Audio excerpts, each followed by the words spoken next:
फस्अलू अहलज़्ज़िक्रि इन कुंतुम ला तअलमून।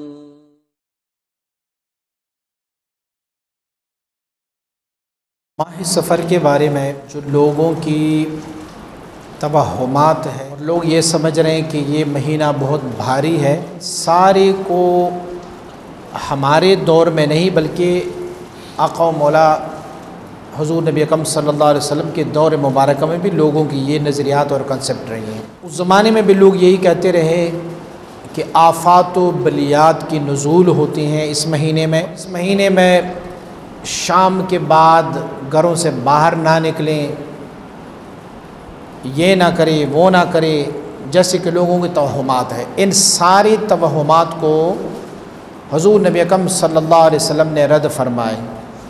और चंद चीज़ों को जब आपने रद्द फरमाए तो उसमें से एक चीज़ ये भी है, फरमाया ला सफ़र, फरमाया सफ़र नहीं है। सफ़र का महीना तो है, मकसद ये है कि सफ़र में जिन लोगों के ख़यालात और नज़रियात ये है कि उसमें बलाएँ हैं, आफतें हैं, तकालीफ़ है, मुसीबतें हैं, ऐसा कुछ नहीं है। हमारे यहाँ कहावतों में ये कहानी भी कि उल्लू या कौवा बोल पड़ता है तो उसमें से भी वो लेते हैं। या इसी तरह उद्वान के बारे में भी हुज़ूर ने फरमाया, फरमाया ला सफ़रा वला उद्वाना। हुज़ूर ने फरमाया बीमारी भी एक दूसरे की तरफ मुंतकिल नहीं हो सकती, एक से बीमारी दूसरी की तरफ मुंतकिल नहीं हो सकती। एक सहाबी अर्ज़ करते हैं, या रसूल अल्लाह सल्लल्लाहु अलैहि वसल्लम मेरी ऊँटों को बीमारी लगी है और मेरी ऊँटों को बीमारी एक और ऊँट से लगी है।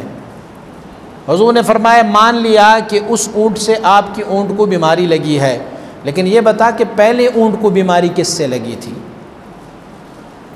पहले ऊँट पर भी बीमारी अल्लाह रब्बुल इज़्ज़त की तरफ से नाज़िल हुई थी और दूसरे ऊँटों पर इसी तरह बर्स वाले फुलबरी की बीमारियाँ, सफ़ेद दाग जो होते हैं, इसकी बीमारी के बारे में भी हुज़ूर नबी अकरम सल्लल्लाहु अलैहि वसल्लम ने मना फरमाया। फ़लिहाज़ा ये तवहुमात है और ये ख़यालात है।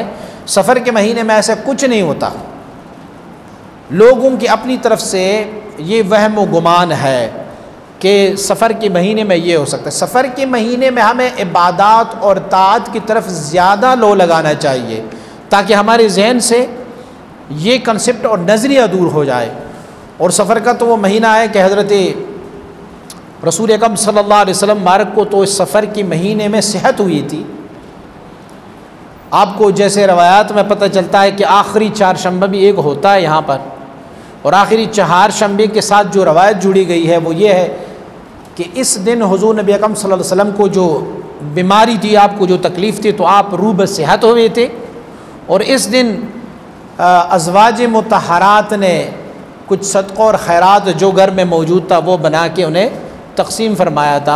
तो अगर नज़रिया ये रखा जाए कि यहाँ पर बलाएँ नाजिल होती है तो हमारे हुज़ूर को तो यहाँ इस दिनों में सफ़र के महीने में सेहत अता फरमाई गई थी, सेहत हो गई थी, तकलीफ़ दूर हुई थी। लिहाजा ऐसे कोई बात नहीं है सफ़र में। तो सफ़र में ज़्यादा से ज़्यादा अल्लाह रब्बुल इज़्ज़त की इताअत, अल्लाह रब्बुल इज़्ज़त की बंदगी, इबादत व ताअत पर लगे रहना, ताकि लोगों की जहन से ये बात ही निकल जाए कि कोई सफ़र में किसी को बला आती है या मुसीबत हो जाती है। ये सिर्फ़ हमारे तवहुमात हो सकते हैं, हकीकत में इस्लाम इस चीज़ की इजाज़त नहीं देता। बल्कि सफ़र के महीने में जैसे सारे महीने होते हैं, उन सारे महीनों में जैसे जुमा का दिन आता है तो हुज़ूर ने फरमाया कि जुमा का दिन जो है वो मुसलमानों के लिए ईद है। अब अगर इसमें बलाएँ और मुसीबतें होती तो फिर यहाँ जुमा का दिन ना होता, सफ़र के महीने में ये जुमा ख़त्म होता। और वो दो मुबारक दिन भी है इस सफ़र के महीने में कि जैसे हम और आप पीर और जुमेरात कहते हैं। हुज़ूर नबी अकरम सल्लल्लाहु अलैहि वसल्लम इन दो दिनों में रोज़ा रखा करते होते थे। तो फिर तो अगर सफ़र बलाओं और मुसीबतों का महीना है तो फिर ये दो दिन भी ना होते। फ़लिहाज़ा ये तवहुमात है, इसको जहन से दूर करनी चाहिए। और हमारे और आपके लिए हुज़ूर नबी अकरम सल्लल्लाहु अलैहि वसल्लम की हदीस तय्यबा सनद है कि हुज़ूर ने फरमाया ला सफ़रा, सफ़र में ये तवहुमात नहीं है कि सफ़र के महीने में बलाएँ आती है, फलां आता है, ये कुछ नहीं है।